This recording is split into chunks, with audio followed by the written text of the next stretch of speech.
Hello दोस्तों, मैं आप लोगों को एक लालची भेड़िया और एक सारस की कहानी सुनाने जा रहा हूँ। एक जंगल में एक दुष्ट और लालची भेड़िया रहता था। एक दिन उसने एक हिरण का शिकार किया। शिकार के बाद पर वह अपने लालच पर नियंत्रण नहीं रख पाया और जल्दी जल्दी उसे खाने लगा। इस जल्दीबाजी में एक हड्डी उसके गले में अटक गई। हड्डी अटक जाने पर वह बहुत परेशान हो गया। अब उससे न कुछ खाते बन रहा था, न ही पीते। उसने बहुत कोशिश की कि किसी तरह हड्डी उसके गले से निकल जाए, लेकिन सारी कोशिश बेकार गई। अंत में उसने किसी से सहायता लेने का विचार किया। वह सोचने लगा कि ऐसा कौन है जो उसके गले से हड्डी का टुकड़ा निकाल सकता है। कुछ देर सोचने पर उसे सारस का ध्यान आया। सारस की लंबी गर्दन और चोंच थी।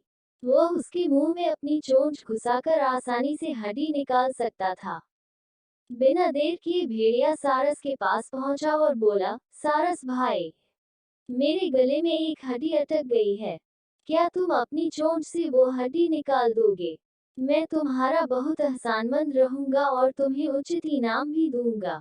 सारस पहले तो भेड़िए के मुंह में अपनी चोंच डालने से डरा, लेकिन बाद में उसे भेड़िए पर दया आ गया और वह तैयार हो गया। भेड़िए मुंह खोलकर खड़ा हो गया और सारस ने उसमें अपनी चोंच डाल दी, लेकिन उसकी चोंच हड्डी तक नहीं पहुंच पाई। तब उसे अपनी आधी गर्दन भी भेड़िए के मुंह में घुसानी पड़ी। सारस की गर्दन मुंह में जाते ही लालची भेड़िए के मन में लालच जागने लगा।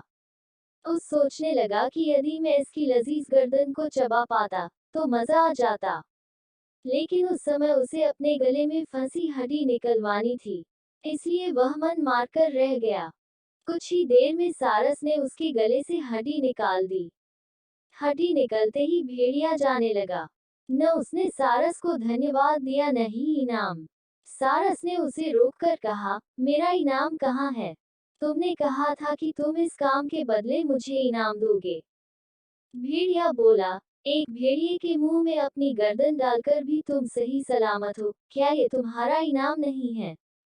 इतना कहकर भेड़िया चला गया और सारस मुंह लटकाकर खड़ा रह गया।